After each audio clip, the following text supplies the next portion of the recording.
What is going on? Look at this. Welcome, friends, to Hilarious Name Pending, episode number 6. Episode number 6. See, that was a good thing. Like, 1 through 5, that worked. But now, 6, yeah, gets awkward. It's that time of the week again where I take all the video game news that mattered and give it a good old thrashing. Apart from Destiny 2, because that's not a thing yet. Anyway, let's get on with it. Let's go. Hitman is on the market. Hitman, the immediately identifiable and glaringly obvious assassin, is up for sale. IO Interactive, longtime developer of the Hitman franchise, is being put up for sale by Square Enix due to heavy financial losses. Apparently the episodic Hitman game that released last year didn't sell all that well, which has since put the future exploits of Agent 47 in massive jeopardy. The game in question, simply titled Hitman, was supposed to be released as a full-length game, but late on in the development cycle, Square Enix and IO Interactive decided to chop the game up and sell it piece by piece, because they're fucking pricks. IO Interactive stated that this would be the best direction for the franchise and would be true to their vision of the game. But let's be realistic here and wipe away those tears of naivety for just 1 second. This game came from a publisher who thought that augment your pre-order for Deus Ex Mankind Divided was a good fucking idea. What's more plausible then is that Square Enix lent heavy on IO Interactive, forcing out this episodic nonsense, hoping that stealing that Telltale Games tactic would translate over to Hitman. It didn't, and gamers saw through this pathetic attempt at a cash grab, got soured by the entire situation, and basically said, just fuck off, mate. Just look at the sale numbers for it. The game barely broke 100,000 units on Xbox One. That means that less than 0.5% of Xbox One owners bought the game. Look, I even did the math to work that out. What's really dismal about this entire situation though is that this episodic Hitman game was supposed to be genuinely good, and it was unanimously praised by critics as one of the best installments in the franchise. Instead, it seems like Square Enix shot themselves in the foot here by trying to force a medium into a format that it doesn't fit, just to squeeze a little bit more life out of gamers' wallets. But the end result turned out to be a complete backfire, which has threatened the life of a long-standing studio and kept one of the highest rated games of 2016 out of the hands of gamers, simply because nobody knew what the fuck it was. Changing the delivery method of the Hitman franchise, but changing nothing about how the game played, was an extremely short-sighted move by Square Enix. It is yet another gleaming example of how the business of games hinders the artistry of them. So thanks a lot, Square Enix. Now just go fuck off and make another Final Fantasy for the next decade. No, seriously, nobody wants you here anymore. PlayerUnknown's Battlegrounds makes a huge charitable effort. PlayerUnknown's Battlegrounds has done the world some good by using its smash hit status to raise nearly $250,000 for charity. The game that has you and 100 other players airdropped onto a map and forced into a battle royale situation hosted a charity invitational event in early May.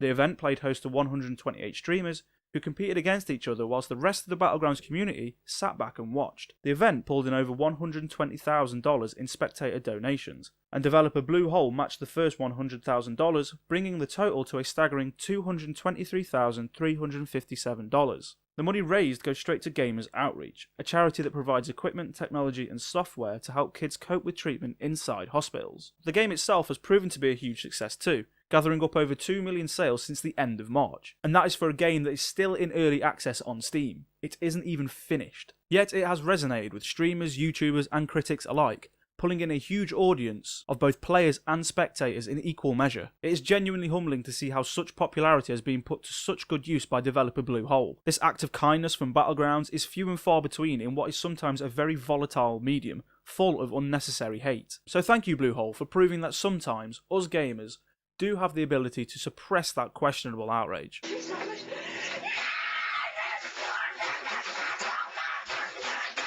Sonic Forces... Christ. Sonic Forces has custom characters. This game gets weirder and weirder. Sega and developer Sonic Team released this trailer earlier in the week, showing that in their new title Sonic Forces, you can create your own character. Yep, aside from being able to play as modern and classic Sonic, you can now create your own Sonic hero. These custom characters can be based upon 7 different animal types, all of which have uniquely different special abilities. For instance, being a cat lets you keep 1 ring after being hit, being a wolf automatically draws in rings when you're near them, and being a bird lets you fly with a double jump ability. Wow, they're genuinely shit abilities, aren't they? Genuinely. Being a wolf automatically draws in rings. Being a wolf makes you a ring magnet. Have you seen a wolf, mate? They're savage. On top of being able to choose from the worst set of class abilities a video game has ever seen, Sonic Forces also lets you change the look of these characters by giving them different clothes, colours and outfits, like you're an 11-year-old girl playing dress-up Flash games. Oh, and there's a grappling hook to traverse about the world too, because apparently Sega ran out of originality about 10 years ago. So what does all of this mean in terms of gameplay itself? Well, apparently the third character you create will be an integral part of the story. A story? Story in a Sonic game? Story.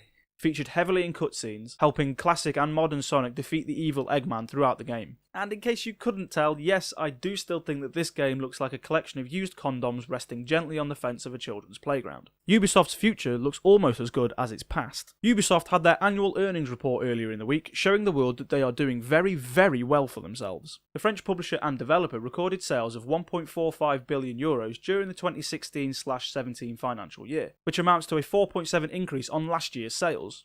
Not too bad, eh? However, this wasn't the most interesting part of their report. Ubisoft have also revealed their plans for the next 12 months, which includes their intended releases for 2017/18. Ubisoft confirmed that South Park: The Fractured Butthole will finally be coming this year after multiple delays, and that a new Assassin's Creed game, the one supposedly called Origins and set in Egypt, is also in the works. They also revealed that The Crew 2 is happening for some wildly abstract reason, and that Far Cry 5, rumoured to be a spaghetti western take on the franchise, is coming within the next 12 months. And as I have mentioned in previous videos, I genuinely believe that we are seeing a refreshed Ubisoft emerge right now. Their recent releases seem to have strayed away from that stagnant Ubisoft formula, making them realise that there's only so many times you can reskin Far Cry 3 and get away with it. This leaves me hopeful that their upcoming games will continue to follow suit, and show that this new Ubisoft is here to stay. And with their E3 showcase having been confirmed for June the 12th, their first instance to prove that point is only a few weeks away. Please don't let me down, Aisha.